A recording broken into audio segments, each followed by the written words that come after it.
thing we do in this pudding. Pudding is something which has moist in it, all right? And also it could be cooked with some steam in it, or it's the cakes which are quite moist. Okay, it's pudding. In this pudding, it's for sugar-free pudding. Okay, it's for people with diabetics. Okay, so for people with diabetics, they use alternative sugars, right? Like Splendor, Equals, anything. The main thing you need to know when you're using such alternative sweeteners or like artificial sweeteners, the ratio, because the recipe won't have you wouldn't have a recipe for you have a normal cake, you want to alternate it with sugar-free cake, all right? So there won't be any recipe which says use this much Splendor, use this much. You need to most of the time alternate it. So you need to learn how to alternate the sugar, because this is quite light compared to this is 7 grams. You know how much 7 grams of sugar is? 1 teaspoon, less than 1 teaspoon. Whereas this alternative one is quite big, okay, quite much, okay. And most of the times you have the ratio given here as well, but again that's tricky as well. It says 1 cup sugar is to 1 cup of sweetener, but you can't go by weight. Okay, 1 cup of sugar would be more than 150 grams. You know what I mean? But when you weigh it, it's 7 grams.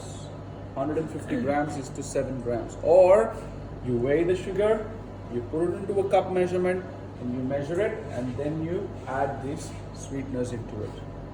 Do you understand? Yes. Just bring it to the amount, quantity, measure it with the cup, and then put equal portion of the sugar alternative in it. This is quite light, you will know when you use it, okay? Rest all process, it's quite simple. There's not too much complications, and you're only doing 3 more portions of this, okay? This is not quite popular because the Splendor or the sugar sweetness, for normal people, it is not little bit bitter. It tastes like not sugar, okay? So I let that go.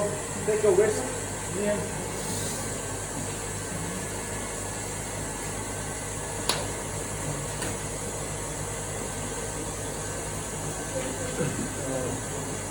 You do it. Okay, you don't have to do it again. Okay? So whisk the eggs. Easy, slow. Milk, lemon juice, sugar and flour together. 8? 8 white?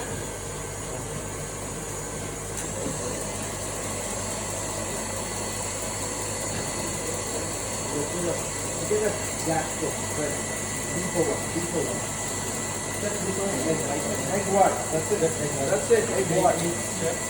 We're not doing a meringue this time. We're just feeding the egg white. And then once there's no lump, melt the butter into it. The lemon zest.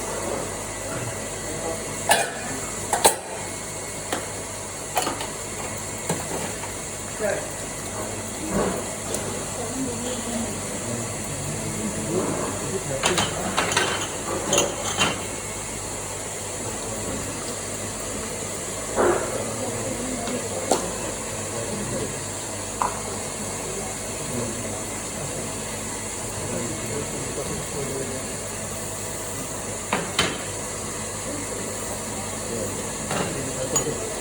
Sheldon, get a spatula.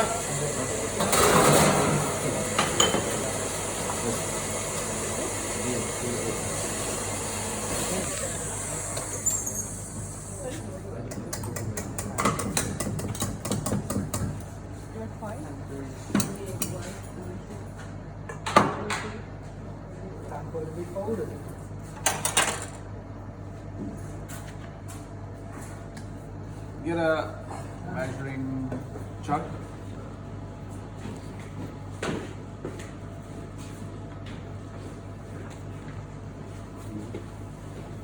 Right, all the mixture together, and some of the egg whites, start folding it.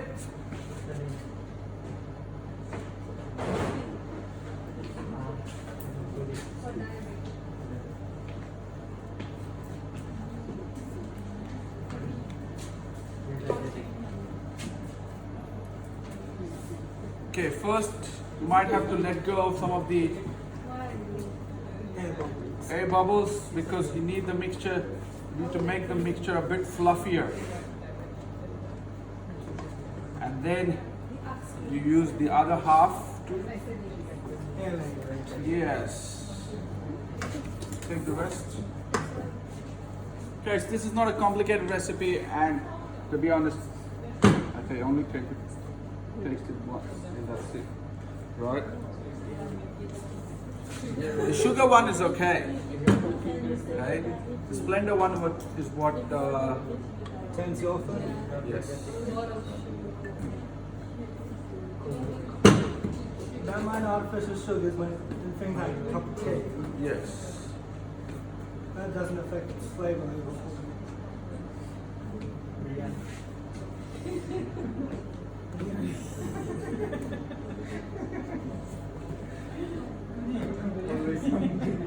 Okay, Sheldon, you want to take a turn into folding it?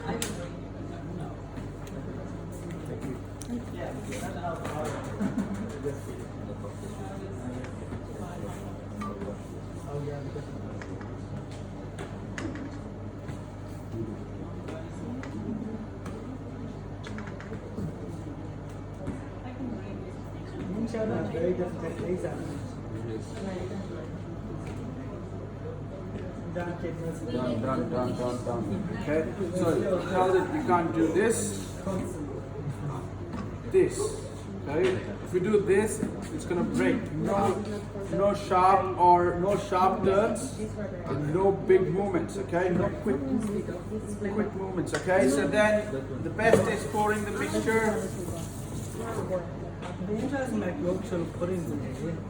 Alright. It'd be interesting to make Yorkshire puddings. Okay. And then it's an interesting recipe. It doesn't make me think of it similar batter. Alright, the best way to pour it into a mold which is greased is pour 3/4, because this is going to rise because of the egg whites in it. Three-quarter of it. But he just sound about this. We didn't take photos of us, Sheldon, because this is.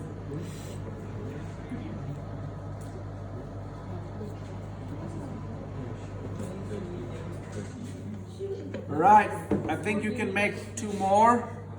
Right, 2 more of this, and then because this is a pudding, this has to be. We need to use a double boiler. Preksha, what is a double boiler? Or yes, go ahead.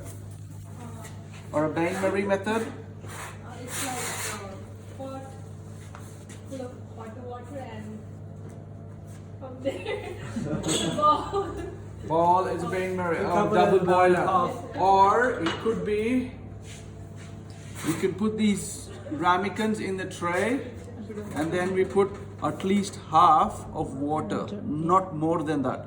Always better to put all the ramekins and then pour the water. All right, if you pour the water, and as you're keeping the ramekins, the water level rises. Okay. Yes. So then and then pour it in 180 degrees until it rises. What that does is it just adds a bit more moisture in the oven. Okay. So quickly do that. Maybe 2 more portions and start cleaning up. And then maybe at around 12:20, if it's done, we can do the last rolling, and then we can call it. Okay? So now going to Yes. Just I think finish this, spray this, finish this. I think see how you go. You've got 3 more portions here. You want to do 3 more or 2 more? Doesn't matter because you're gonna have plenty of those lemon puddings. Alright, there's already portion here. Quickly do it. You can use the same bowl to make the meringue. I work with them. Yes, you work with them.